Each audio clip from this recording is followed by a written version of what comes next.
À l'hôpital de Sanaa, de nombreux patients ne pourront être sauvés que s'ils sont évacués à l'étranger. C'est le cas de Marwan, blessé lors d'un raid aérien en octobre qui a fait plus de 140 morts. Mais décoller depuis la capitale yéménite est impossible. L'aéroport international est fermé depuis août dernier. Son cas ne fait qu'empirer.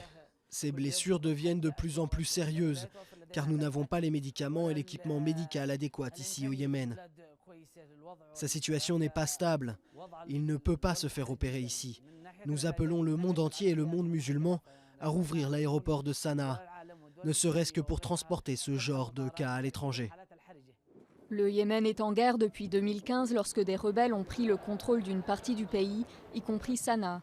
Une coalition menée par l'Arabie saoudite est intervenue pour soutenir le gouvernement reconnu par la communauté internationale et impose un blocus maritime et aérien.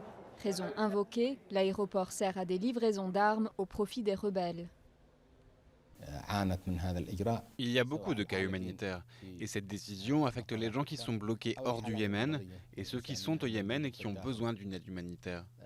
Il y a des milliers de personnes, des étudiants, des malades et beaucoup d'autres qui doivent voyager et qui ne le peuvent pas. Seuls les vols humanitaires opérés par l'ONU sont autorisés, au cas par cas, bien insuffisants pour faire face aux besoins de la population. L'un des plus gros problèmes auxquels nous sommes tous confrontés dans ce pays, ce sont les vols yéménites qui n'arrivent pas à Sanaa. Aussi, nous avons appelé les parties à autoriser ces vols à atterrir à Sanaa de nouveau pour que la population puisse bénéficier d'un répit nécessaire.